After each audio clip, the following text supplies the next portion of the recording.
കൂട്ടുകാർക്ക് നല്ലൊരു രാത്രി ആശംസിച്ചുകൊണ്ട് നമുക്ക് നേരെ സേതുവിന്റെ പല്ലവിയുടെ നാളത്തെ നല്ലൊരു പ്രൊമോ വിശേഷം കേട്ടാലോ. ആദ്യമായി കാണുന്നവരാണെങ്കിൽ ചാനൽ ഇഷ്ടപ്പെട്ട ഒന്ന് സബ്സ്ക്രൈബ് ചെയ്യാൻ മറക്കരുത്. അതോടൊപ്പം തന്നെ വീഡിയോ ഇഷ്ടപ്പെടുവാണ് ലൈക്ക് ചെയ്യാനും മറക്കരുത് കേട്ടോ. നമ്മുടെ മുന്നോട്ടുള്ള യാത്രയിൽ നിങ്ങളുടെ ലൈക്ക് സപ്പോർട്ടാണ് നമുക്ക് ഏറ്റവും കൂടുതൽ പ്രചോദനമായി മാറിക്കൊണ്ടിരിക്കണേ. അപ്പൊ നമുക്ക് നേരെ നമ്മുടെ വിശേഷത്തിലേക്ക് പോയാലോ. അങ്ങനെ ഇന്നത്തെ വിശേഷം നമ്മൾ കണ്ടു. പൂർണിമ ക്ഷേത്രത്തിലൊക്കെ പോയിട്ട് വീട്ടിലേക്ക് വരുവാണ്. അങ്ങനെ വന്നു കഴിയുമ്പത്തേനും ഋതു വന്നിട്ട് ചോദിച്ചു, അല്ല ഇതെന്താ അമ്മ രാവിലെ ക്ഷേത്രത്തിൽ പോയെന്ന് ചോദിക്കുക. ക്ഷേത്രത്തിൽ പോയി. എന്നാ പിന്നെ എന്നെയും കൂടെ ഒന്ന് വിളിക്കാൻ പറ്റില്ലെന്നോ, ഞാനും കൂടെ വരത്തില്ലായിരുന്നു ചോദിക്കാം. ഫസ്റ്റ് നീ അതിനെന്ന് ഉറക്കത്തിൽ നിന്ന് എഴുന്നേറ്റിട്ട് വേണ്ടേ വിളിച്ചോണ്ട് പോവാനായിട്ടെന്ന് ചോദിക്കുക. ഇല്ല ഇതെന്ത് പറ്റിയെന്ന് പ്രത്യേകിച്ച് അത് എന്നാ അച്ഛന് വേണ്ടിയിട്ട് ഞാൻ കുറച്ച് വഴിപാടുകളൊക്കെ നടത്തിയിട്ടുണ്ട്. കല്യാണമൊക്കെ അടുത്ത് വരുമല്ലേ, അപ്പൊ അവൾക്ക് വേണ്ടിയിട്ട് പ്രത്യേക പൂജയ്ക്ക് കൊടുത്തായിരുന്നു, അതാന്ന് പറയണം. അല്ലമ്മേ കല്യാണമൊക്കെ ഇങ്ങ് അടുത്ത് വരിക, അതിന്റെ തയ്യാറെടുപ്പുകളൊക്കെ നടത്തണ്ടേ. എവിടെ വെച്ചാ കല്യാണം നടത്തുന്നേ അതിനെക്കുറിച്ചൊന്നും ഇതുവരായിട്ടും പറഞ്ഞില്ല. അതെ അതൊന്നും നീ അറിയണ്ട. ഇപ്പൊ നീ തൽക്കാലത്തേക്ക് ചിന്തിക്കാനേ പോണ്ട, അതൊക്കെ സേതു നോക്കിക്കോളും എന്ന് പറയാം. സേതു നോക്കിക്കോളും എന്ന് പറഞ്ഞിരുന്നിട്ട് അവസാനം വന്ന് കഴിയുമ്പത്തിന് കൈ മലർത്തിയിട്ടുണ്ടെങ്കിൽ അമ്മേ അറിയാലോ എന്താ സംഭവിക്കാൻ പോകുന്നെന്ന്. അച്ഛന്റെ കല്യാണമാണ്, ഇത് മുടങ്ങിയിട്ടുണ്ടെങ്കിൽ പിന്നെ എന്താ സംഭവിക്കാൻ പോകുന്നത് ഞാൻ പറഞ്ഞു തരേണ്ട കാര്യമില്ലല്ലോ എന്ന് പറയണം. ഇത് കേട്ടതും പൂർണ്ണം പറഞ്ഞു, സേതുവിനെല്ലാം അറിയാം, അവനെല്ലാം ചെയ്തോളും. പിന്നെ നീ ആയിട്ട് ഇനി പോയി അവനെ വെറുതെ ഇളക്കി വരേണ്ട കാര്യമില്ല. കൃത്യസമയത്താണ് എന്താന്ന് വെച്ചാൽ ചെയ്തോളും, അതെനിക്ക് നല്ല ഉറപ്പുള്ള കാര്യമാണ്. പിന്നെ ടെക്സ്റ്റൈൽ ഷോപ്പിൽ വെച്ച് നീ കാണിച്ച അത്ര തരംവഴിത്തരം ഒന്നും എന്താണ് അവൻ കാണിക്കാനായിട്ട് പോകുന്നില്ല. സ്വന്തം അനിയത്തിക്ക് അല്ല സ്വന്തം ചേച്ചിക്ക് ഡ്രസ്സ് എടുക്കാനായിട്ട് പോയിട്ട് അതിന്റെ പൈസ കൊടുക്കാൻ പറഞ്ഞോളാം നീ, എന്നിട്ടാണോ നീ വലിയ വാചകം അടിക്കണമെന്ന് ചോദിക്കുക. ഋതു പറഞ്ഞു, അമ്മേ ഞാൻ കൂടുതലൊന്നും പറയണ്ട, അതുകൊണ്ട് നീ ഈ കാര്യത്തിൽ ടെൻഷൻ അടിക്കാൻ വേണ്ട. അച്ഛൻ്റെ കല്യാണം നല്ല ഗംഭീരമായിട്ട് സേതു നടത്തിക്കോളൂ എന്ന് പറയാം. ഋതുവിനെ അതങ്ങോട്ട് ഇഷ്ടപ്പെട്ടില്ല. നടത്തുന്നു കാണട്ടെ. അക്കൗണ്ടിലെ പൈസ മുഴുവൻ ഞാൻ എന്താളും പിൻവലിച്ചിരിക്കുക, ഇനി അക്കൗണ്ടിൽ ഒരു ചില്ലി കാശ് പോലില്ല. സേതു ഇനിയിപ്പൊ കല്യാണം നടത്തണമെങ്കിൽ എന്ത് ചെയ്യുന്നറിയാം, കാരണം കല്യാണത്തിന് വേണ്ടി പണം വേണം. പണത്തിന് ഇനി ഇപ്പൊ എന്ത് ചെയ്യും. ഈ സമയം സേതു പല്ലവിയുടെ അടുത്തേക്ക് ഇല്ലുവാണ്. പല്ലവിയുടെ അടുത്ത് നിന്നിട്ട് പറഞ്ഞു, അതെ കല്യാണത്തിന്റെ ഒക്കെ സമയമാവാറായി, എത്രയും പെട്ടെന്ന് ബാക്കി കാര്യങ്ങളൊക്കെ നടത്തണമെന്ന് പറയാണ്. ഇത് കേട്ടതും പല്ലവി വെച്ചു, അല്ല സേതു ഏട്ടാ അതിന് കുറച്ച് പൈസയൊക്കെ ആവൂലേ. ഞാൻ പറഞ്ഞില്ലേ ആ റിസോർട്ടിൽ വെച്ചിട്ട് വെറുതെ ലളിതമായ രീതിയിൽ നടത്താനായിട്ടാ എന്റെ തീരുമാനം. പക്ഷേങ്കിൽ അതിന് കുറച്ച് പൈസയൊക്കെ ചെലവാകും. അതിന് സേതുവേട്ടൻ്റെ പൈസ ഉണ്ടോയെന്ന് ചോദിക്കാം. പൈസ ഇല്ല, പിന്നെ എങ്ങനെ ഇതൊക്കെ ചെയ്യുന്നതെന്ന് ചോദിക്കാം. ഇതിന് കുറച്ച് പൈസ എങ്ങനെയാവും, ഏറ്റവും ലളിതമായി നടത്തിയാൽ പോലും ലക്ഷങ്ങളാവും. പക്ഷേങ്കിൽ അത്രയും തുക സേതുവേട്ടൻ്റെ വേണ്ടേന്ന് ചോദിക്കാം. പക്ഷേങ്കിൽ ഇനിയിപ്പോൾ എന്ത് ചെയ്യണമെന്ന് അറിയത്തില്ല. അക്കൗണ്ടിലാണെങ്കിൽ പൈസ ഇല്ല, ഉള്ള പൈസ മൊത്തം അവള് പിൻവലിച്ചെന്ന് പറയാണ് ഋതു. ഇത് കേട്ട് കഴിഞ്ഞപ്പോഴത്തേനും പല്ലവി വെച്ചു, അല്ല അത് പിന്നെ പരസ്യം ഷൂട്ട് ചെയ്യാൻ വേണ്ടിയിട്ടല്ലേ അവള് പിൻവലിച്ചതെന്ന് ചോദിക്കാം. അത് ശരിയാ, നോക്കാം എന്തെങ്കിലും ഒരു വഴിയുണ്ടോ നോക്കട്ടെ എന്ന് പറയാണ്. അല്ലെങ്കിൽ കാര്യങ്ങളൊന്നും നടക്കില്ല, കാരണം ലളിതമായിട്ട് രീതിയിലാണെങ്കിൽ കുറെ പൈസയൊക്കെ ചിലവാകും. തൻ്റെ കയ്യിലാണെങ്കിൽ ഇപ്പൊ അതിന് മാത്രം പൈസ ഇട്ട് എടുക്കാനും ഇല്ല. എന്തേലും ഉടനെ ചെയ്തേ മതിയാവുള്ളൂ സേതുവിന് മനസ്സിലായി. പിന്നീട് സേതു അങ്ങോട്ട് പോവാണ്. ഈ സമയം ഇന്ദ്രപ്രസ്ഥത്തില് രാജലക്ഷ്മിയും അംബികാമ്മയും കൂടെ സംസാരിച്ചുകൊണ്ടിരിക്കുകയാണ്. അപ്പൊ അംബികാമ്മ കറക്കി കരിഞ്ഞുകൊണ്ടിരിക്കുന്ന സമയത്ത് രാജലക്ഷ്മി പറഞ്ഞു, അതെ പല്ലവിയുടെ കാര്യത്തിൽ എത്രയും പെട്ടെന്ന് ഒരു തീരുമാനം എടുക്കണം, അവളെ ഇങ്ങോട്ട് കൂട്ടിക്കൊണ്ട് വരണമെന്ന് പറയാം. ഇത് കേട്ടത് അംബിക പറഞ്ഞു, ഞാനിവിടെ ഈ 2-3 ദിവസമായി വന്നിട്ട് ഇന്ന് വരെ നിന്റെ മോനൊരു മാറ്റം ഉണ്ടായി ഞാൻ കണ്ടിട്ടില്ല. അവന് അങ്ങോട്ടും ഇങ്ങോട്ടും തെക്കും വടക്കും പോകുന്നല്ലാതെ അവന്റെ ഭാര്യനെ കൂട്ടിക്കൊണ്ട് വരണമെന്നൊരു ചിന്തയൊക്കെ അവനുണ്ടോ? അതൊന്നുമില്ല. പോരാത്തനെ എപ്പോ നോക്കിയാലും ഫോണ് അല്ലെങ്കിൽ മദ്യത്തിന് അഡിക്റ്റ്, ഇതിലേതേലും ഒന്ന്, അല്ലാതെ നിന്റെ മോനെ കൊണ്ട് എന്തിനേലും കൊള്ളാവെന്ന് ചോദിക്കുകയാണ്.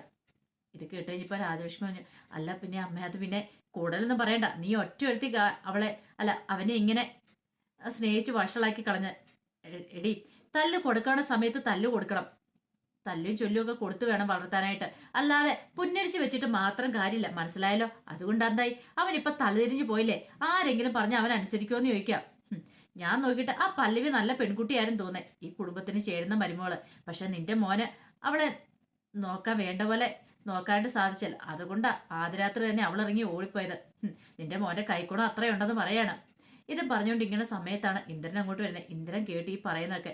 പെട്ടെന്ന് ഇന്ദ്രൻ അങ്ങോട്ട് വന്നിട്ട് അംബികയുടെ കയ്യിൽ നിന്ന് ആ കത്തി അങ്ങോട്ട് വാങ്ങി അരിഞ്ഞോണ്ടിരിക്കുന്ന കത്തി ഇങ്ങോട്ട് മേടിച്ചിട്ട് പറഞ്ഞു, അതെ മേലാല് എന്നെ കുറിച്ച് ഇങ്ങനത്തെ വർത്താനം പറഞ്ഞുണ്ടല്ലോ വെറുതെ ഇരിക്കത്തില്ല ഞാന്.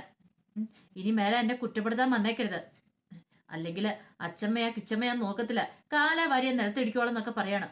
ഇത് കേട്ട് കഴിഞ്ഞപ്പത്തിന് ഒരു നിമിഷം രാജലക്ഷ്മി ഞെട്ടിപ്പോയി. ആ കത്തി കൊണ്ട് ആ കഴുത്തിന് കയറി കുത്തിവെച്ചിട്ടാണ് ഇങ്ങനെ പറയുന്നതൊക്കെ. ഇനി എന്നെക്കുറിച്ചുള്ള കുറ്റങ്ങൾ ഇവിടെ പറഞ്ഞു പോയേക്കല്ലേ, എന്നെക്കുറിച്ച് വേണം നല്ലത് പറഞ്ഞു, പക്ഷെ കുറ്റം ഒന്നും പറഞ്ഞേക്കല്ലെന്നും പറഞ്ഞുകൊണ്ട് ഇന്ദ്രൻ അത്രയും പറഞ്ഞിട്ട് അങ്ങ് ദേഷ്യപ്പെട്ട് അങ്ങോട്ട് പോവാം. ഈ സമയം രാജലക്ഷ്മിയോടായിട്ട് അമ്പി പറഞ്ഞതേ പിന്നെ ഷോക്ക് അടിപ്പിക്കേണ്ട സമയമായെന്ന് എനിക്ക് തോന്നുന്നു. എന്റെ അമ്മയൊന്ന് പതുക്കെ പറ, അവനെങ്ങാനും കേട്ടാ അത് മതിയെന്ന് പറയാം. പിന്നെ കേട്ടുകൊണ്ട് എന്നെ ഇപ്പൊ കടയിനകത്ത് കയറ്റുവോ? നിന്റെ മോന്റെ സ്വഭാവം നല്ല ഫസ്റ്റ് സ്വഭാവ. ഇങ്ങനെയൊക്കെ ആണെങ്കിൽ എങ്ങനെയാടി നീയൊക്കെ ഇവിടെ കിടന്ന് ഉറങ്ങുന്നേ? രാവിലെ എഴുന്നേറ്റ് കഴിയുമ്പോ കഴുത്തിന് മേലെ തലയുണ്ടാവും ആര് കണ്ടു?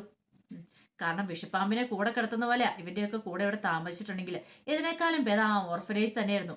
അവിടെയാണ് പിന്നെ ജീവന് ഭയമില്ലാതെ കിടന്നുറങ്ങായിരുന്നു. ഇപ്പൊ ഈ വീട്ടിൽ വന്നിട്ട് നേരെ ചൊവ്വന്ന് കിടന്നുറങ്ങാൻ പോലും പറ്റുന്നില്ലെന്ന് പറയാം. ഇത് കേട്ടൻ രാജലക്ഷ്മി പറഞ്ഞു, ഒരു കാര്യം ചെയ്യാം, അമ്മയ്ക്ക് പേടിയാണെങ്കിൽ അമ്മി പോയിക്കൊള്ളാൻ പറയണം. പിന്നെ പോകാനായിട്ട് എന്നെ പറഞ്ഞു വിടാൻ ധൃതിയായല്ലേ? ദേ ഒരു കാര്യം പറഞ്ഞേക്കാം, എന്നെ അങ്ങനെ ആരും പറഞ്ഞു വിടാമെന്ന് നോക്കണ്ട. ഞാൻ അങ്ങനെ പോവാനും പോകുന്നില്ല.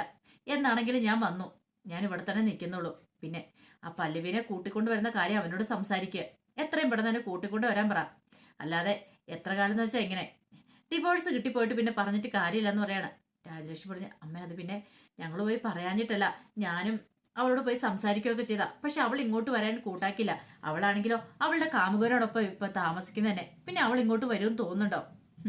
ഞാൻ കുറച്ചൊക്കെ കാര്യങ്ങളൊക്കെ അറിഞ്ഞായിരുന്നു രാജലക്ഷ്മി. അതുകൊണ്ട് നീ ഇനിയിപ്പൊ എന്നോട് തർക്കിക്കാനൊന്നും വരണ്ട.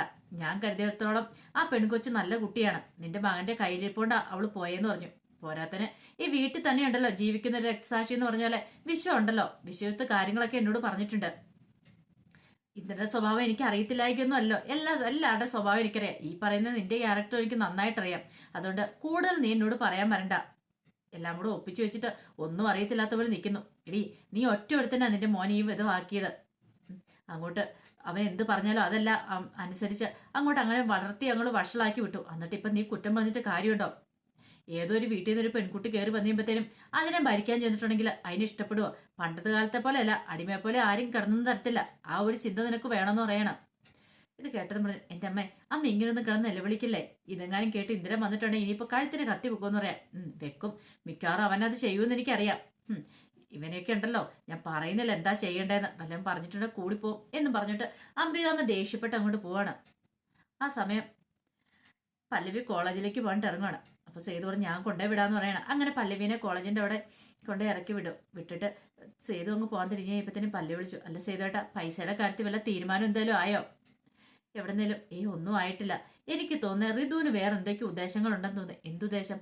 അല്ല, അവൾ ആ പരസ്യത്തിന് വേണ്ടി തന്നെയാണോ ആ പണം പിൻവലിച്ചെന്ന് ചോദിക്കുക. അതെന്താ പല്ലവി അങ്ങനെ പറഞ്ഞേ? എനിക്ക് തോന്നുന്നു അതിനു വേണ്ടിയിട്ടല്ലാന്ന് തോന്നുന്നു. ഇത്ര ധൃതി പിടിച്ച് ഇപ്പൊ അവള് പരസ്യം പിടിക്കേണ്ട കാര്യമില്ല. കാരണം അച്ഛനുണ്ടായിരുന്ന സമയത്ത് സേതുവേട്ടൻ അച്ഛനുണ്ടായിരുന്ന സമയത്ത് ഇങ്ങനെ പരസ്യങ്ങളും കാര്യങ്ങളും പിടിച്ചിട്ടല്ലോ കട മുന്നോട്ട് പോയിക്കൊണ്ടിരുന്നേ. അവള് പരസ്യം പിടിക്കാൻ ധൃതി കൂട്ടുന്നുണ്ടെങ്കിൽ ഒരു പക്ഷേങ്കിൽ അവൾ ആ കട നല്ല രീതിയിലല്ല മാനേജ് ചെയ്ത് പോയിക്കൊണ്ടിരിക്കുന്നത്. നല്ല രീതിയിൽ പോയിക്കൊണ്ടിരിക്കുന്ന കടയ്ക്കാണ് പരസ്യത്തിന്റെ ആവശ്യമൊന്നുമില്ല. ആൾക്കാര് കേട്ടറിഞ്ഞ് തന്നെ വന്ന് കയറിക്കോളും. പക്ഷെ എനിക്ക് തോന്നുന്നത് അവൾക്ക് ആ ടെക്സ്റ്റൈൽ ഷോപ്പിൽ അത്ര നല്ല പരിചയം പോരാൻ തോന്നേ. കാരണം അത് ഷോപ്പ് മുന്നോട്ട് കൊണ്ടുപോകാനുള്ള ആ എക്സ്പീരിയൻസ് പോരാൻ തോന്നേ. കാരണം ഒരു ഷോപ്പ് മുന്നോട്ട് കൊണ്ടുപോകാന്ന് പറഞ്ഞാൽ അത് അത്ര ഈസി ആയിട്ടുള്ള കാര്യമല്ല. നന്നായിട്ട് ഹാർഡ് വർക്ക് ചെയ്യുകയും ചെയ്യണം. അതിനൊപ്പം തന്നെ എല്ലാ കാര്യങ്ങളും, കാരണം വരുന്ന കസ്റ്റമേഴ്സിനെ ദൈവത്തെ പോലെ കാണണം. അങ്ങനെയൊക്കെ ഒരു സ്വഭാവം ഋതുവിന് എന്നാലും ഇല്ല. ഋതു വെട്ടൊന്നും മുറിയുണ്ടെന്നുള്ള സ്വഭാവമാണ്. അതുകൊണ്ട് തന്നെ കസ്റ്റമേഴ്സ് കുറയാനും ചാൻസ് ഉണ്ട്. സേതുവേട്ടാ, ഞാൻ പറയുന്നുണ്ടെന്ന് തോന്നരുത്. സേതുവേട്ടനൊന്ന് അന്വേഷിക്കാൻ നല്ലതാ. അവള് പരസ്യത്തിന് വേണ്ടിയിട്ടാണോ അതോ ഇനി മറ്റു ഏതെങ്കിലും ആവശ്യത്തിന് വേണ്ടിയിട്ടാണ് പണം പിൻവലിച്ചതെന്ന്. എനിക്ക് തോന്നേ അച്ഛൻ്റെ കല്യാണം ഇത് കാരണം മുടങ്ങും, അതുകൊണ്ടാണോ എന്നൊരു ഡൗട്ടില്ലായില്ലെന്ന് പറയാണ്. അതെന്താ പല്ലവി നീ അങ്ങനെ പറഞ്ഞേ? സേതുവേട്ടൻ അറിയാവോ? നല്ല ബുദ്ധിമതിയാണല്ലോ പല്ലവി. കാരണം ആ വിൽപത്രത്തിൽ എഴുതി വെച്ചിരിക്കുന്ന കാര്യം സേതുവേട്ടൻ അറിയാവുന്നല്ലേ. അച്ഛൻ്റെ വിവാഹം മുടങ്ങിയിട്ടുണ്ടെങ്കിൽ വിൽപത്രത്തിൽ എഴുതിയേക്കുന്ന പോലെയല്ല ഓഹരി ഒന്നും സേതുവേട്ടന് കിട്ടത്തില്ലാന്ന്. അങ്ങനെയാണെങ്കിൽ ഈ കല്യാണം മുടക്കാൻ അവൾ നോക്കിയാലോ? അങ്ങനെ ചെയ്യുവോ? സ്വന്തം സഹോദരിയുടെ കല്യാണം മുടക്കാൻ ആരെങ്കിലും നോക്കുമെന്ന് ചോദിക്കാം. പക്ഷെ അങ്ങനെ ചെയ്യാൻ വഴിയില്ല. പക്ഷെ ഇവിടെ നമ്മൾ സംശയിക്കേണ്ടിയിരിക്കുന്നു. ഇനിയിപ്പോ സേതുവേട്ടന് പറഞ്ഞ് തിരിച്ചിട്ട് ഈ കല്യാണം മുടക്കി കഴിയുവാണെങ്കിൽ പിന്നീട് വേണമെങ്കിൽ ഈ കല്യാണം നടത്തിയാൽ പോരെ? അപ്പോൾ കുഴപ്പമില്ലോ, അവൾ ഉദ്ദേശിക്കുന്ന പോലെ കാര്യങ്ങളൊക്കെ നടക്കുമല്ലോ. കല്യാണം മുടങ്ങി നിറഞ്ഞു കഴിയുമ്പോൾ തന്നെ വിൽപ്പത്രത്തിലുള്ള അവകാശം അങ്ങോട്ട് പോകും. പിന്നീട് വേണമെങ്കിൽ അവൾക്ക് കല്യാണം നടത്താലോ അച്ഛൻ്റെ ഗംഭീരമായിട്ട്. എങ്ങനെയുണ്ട്? മിക്കവാറും അവൾ ആ ഐഡിയ ആയിരിക്കും പ്രയോഗിച്ചിരിക്കുന്നു പറയാം. എന്നാലും ഞാനിത്ര കടത്തി ചിന്തിച്ചില്ല കേട്ടോ എന്ന് പറയണം. നമ്മൾ ചില കാര്യങ്ങൾ ചിന്തിക്കണം. ഓരോരുത്തർ ഓരോ പ്രവർത്തികൾ ചെയ്യുമ്പോൾ നമ്മൾ അവരെ അളന്നു നോക്കി നോക്കണം എങ്ങനെയാന്ന്. കാരണം അപ്പം നമുക്ക് അതിന് കൃത്യമായിട്ടുള്ള ഉത്തരം കിട്ടും. ഇപ്പൊ തന്നെ ഋതു ഇവിടെ ചെയ്ത് ഇതാന്ന് എനിക്ക് തോന്നണേ. അല്ലാതെ അവൾ ഒരിക്കലും അവൾ വെറുതെ ഇരിക്കത്തില്ല. സേതുവേട്ടനെ ഇവിടുന്ന് പോച്ച് പുറത്തിയടിക്കാനായിട്ട് അവൾ മാക്സിമം ശ്രമിക്കും. അങ്ങനെ ഒരു ശ്രമമാണോ ഇതൊന്നും എനിക്കറിയത്തില്ല. ആ പണം പിൻവലിച്ചിരിക്കുന്നത് കാരണം അക്കൗണ്ടിൽ നിന്ന് പൈസ എടുത്തിട്ട് അച്ഛൻ്റെ കല്യാണത്തിന് ചെലവാക്കരുത്. അക്കൗണ്ടിൽ പൈസ ഇല്ലാതെ വരണം. അങ്ങനെ വരുമ്പോൾ കല്യാണം മുടങ്ങും. കല്യാണം മുടങ്ങിയിട്ടുണ്ടെങ്കിലോ പിന്നെ സേതുവേട്ടൻ ഈ വീട്ടിൽ നിന്ന് പുറത്താവും. അപ്പൊ അത് മാത്രമാണ് അവളുടെ ഉദ്ദേശം എന്ന് എനിക്ക് തോന്നുന്നത്. ഒരു കാര്യം ചെയ്യാം, ഒന്ന് ചോദിച്ചു നോക്കിയാലേ. ഞാനൊന്നും പറയുന്നില്ല എന്ന് പറയാണ്. ഇത് കേട്ടോ സേതുവിന് സംശയം തോന്നി. ശരിയാണ്. കാരണം ഇത്ര സമയം പല്ലവി പറഞ്ഞ കാര്യങ്ങളെല്ലാം കൂട്ടി വായിച്ചു ചോദിക്കുമ്പോൾ ചിലപ്പോൾ അതിന് ശരിയാവാൻ വഴിയുണ്ട്. അങ്ങനെയാണ് അവള് കണ്ടിട്ട് തന്നെ കാര്യം. അവള് പരസ്യത്തിനെന്ന് പറഞ്ഞ് 25 ലക്ഷം രൂപ മേടിച്ചോണ്ടാ പോയിരിക്കുന്നത്. പിന്നീട് സേതു ഋതുവിനെ കണ്ട് ചെല്ലുവാണ്. ഈ സമയം ഋതു എന്ത് ചെയ്യുക, ഒരു റിസോർട്ടിന് താഴെ ജ്യൂസൊക്കെ കുടിച്ച് അങ്ങനെ ഇരിക്കുന്നുണ്ട്, ആസ്വദിച്ചിരിക്കുകയാണ്. ആ സമയത്താണ് അങ്ങോട്ടേക്ക് സേതു ചെല്ലുന്നത്. സേതു ചെന്നപ്പോൾ അവളിങ്ങനെ മൈൻഡ് ചെയ്ത് അങ്ങനെ ഇരുന്നു. പിന്നീട് സേതു ചോദിച്ചു, അല്ല നീ പരസ്യത്തിനാന്ന് പറഞ്ഞുകൊണ്ട് 25 ലക്ഷം രൂപ പിൻവലിച്ചായിരുന്നല്ലോ, എന്നിട്ട് പരസ്യം ഷൂട്ട് ചെയ്തോ ഋതു എന്ന് ചോദിക്കുക. ഇത് കേട്ടോ ഋതു പറഞ്ഞില്ല, ഷൂട്ട് ചെയ്തില്ല. അതെന്താ ഷൂട്ട് ചെയ്യാത്തെ? അതെനിക്ക് സമയം കിട്ടിയില്ല, അതിന്റെ സമയമാകുമ്പോൾ ഞാൻ പറഞ്ഞാൽ ചെയ്യിച്ചോളാം. അതിനിപ്പം നിങ്ങൾ എന്തിനാ എത്ര വേവലാടിപ്പെടുന്നതെന്ന് ചോദിക്കുകയാണ്. ഇത് കേട്ടതും ഋതുവിനോടായിട്ട് സേതു പറഞ്ഞു, അതെ നിന്റെ ചേച്ചിയാണ് ഈ പറയുന്ന അച്ചു. അവളുടെ കല്യാണം നടത്തേണ്ട നിന്റെയും കൂടെ ഉത്തരവാദിത്തം അറിയാലോ. ഓ എന്റെ ഉത്തരവാദിത്തമൊന്നുമല്ല, അത് നിങ്ങളുടെ ഉത്തരവാദിത്തത്തിൽപ്പെട്ട കാര്യമല്ലേ. എനിക്കിപ്പോ എന്താ കുഴപ്പമെന്ന് ചോദിക്കാം. അതിപ്പോ നീ പറയും, ഞാൻ ഏറ്റെടുത്ത കാര്യമല്ലേ, എനിക്ക് ആ ഉത്തരവാദിത്തം നിറവേറ്റാതിരിക്കാൻ പറ്റില്ല. അവളുടെ മാത്രമല്ല നിന്റെ സ്വാതിയുടെ എല്ലാവരുടെയും കല്യാണം നടത്തേണ്ട ഉത്തരവാദിത്തം എനിക്കുണ്ടെന്ന് പറയാൻ. ഓ അങ്ങനെ നിങ്ങളാണെങ്കിൽ നിങ്ങൾ പോയി നടത്തിയിട്ട് വാ, അതിനിപ്പോ ഞാൻ എന്ത് ചെയ്യണമെന്ന് ചോദിക്കാം. നീ ആ അക്കൗണ്ടിൽ നിന്ന് പണം പിൻവലിച്ച് അത് ടെക്സ്റ്റൈൽ ഷോപ്പിന് വേണ്ടി അല്ലല്ലോ, അല്ലാതെ വേറെന്തോ ദുരുദ്ദേശത്തോട് കൂട്ടല്ലേ അച്ഛന്റെ വിവാഹം മുടക്കാനല്ലെന്ന് പച്ചയ്ക്ക് മുഖത്ത് നോക്കി ചോദിക്കണം. ഇത് കേട്ട് കഴിയുമ്പത്തേനും ഋതു ചാടിയും എഴുന്നേറ്റു. ആണെങ്കിലോ നിങ്ങൾ എന്ത് ചെയ്യും? നിനക്കൊന്നും ചെയ്യാൻ പറ്റത്തില്ല. നിങ്ങൾ ആ കല്യാണം ഒന്ന് നടത്തി കാണിച്ചേ, ഒന്ന് കാണട്ടെ എന്ന് പറയാണ്. ഇത് കേട്ട സേതു പറഞ്ഞു, ഞാൻ മാധവന്റെ മാനാണെങ്കിൽ ഞാൻ ആ കല്യാണം നടത്തി കാണിക്കാടെന്ന് പറയാം. കാണിക്കും നല്ല കാണീര് കാണിക്കും, ഒന്ന് കാണിച്ചേ എന്നും പറഞ്ഞിട്ട് വിളിക്കുകയാണ്. അപ്പൊ അതിന്റെ വിശേഷങ്ങളൊക്കെ നാളെ നമ്മൾ കാണാൻ പോകുന്നത്. ഇനി എന്തായി തീരുമെന്നും അറിയത്തില്ല. ഉറപ്പായിട്ടും കല്യാണം മുടങ്ങിയിട്ടുണ്ടെങ്കിൽ സേതുവിട്ട് പണി കിട്ടുമെന്നറിയാം. അപ്പൊ കല്യാണം മുടങ്ങാട്ട് ഒരു കാരണവശാലും അച്ഛനെയും സമ്മതിക്കില്ല. അച്ഛനും മനസ്സിലാവും വിൽപ്പത്രത്തിലെ കാര്യങ്ങളൊക്കെ. അതുകൊണ്ട് ഇനി എന്തായി തീരുമെന്ന് അറിയത്തില്ല. അതിന്റെ വിശേഷങ്ങളൊക്കെ നമുക്ക് എല്ലാവർക്കും കാത്തിരിക്കാം കേട്ടോ. ഒരിക്കൽ കൂടി എല്ലാവർക്കും നല്ലൊരു രാത്രി ആശംസിച്ചു നിർത്തുന്നു. നന്ദി.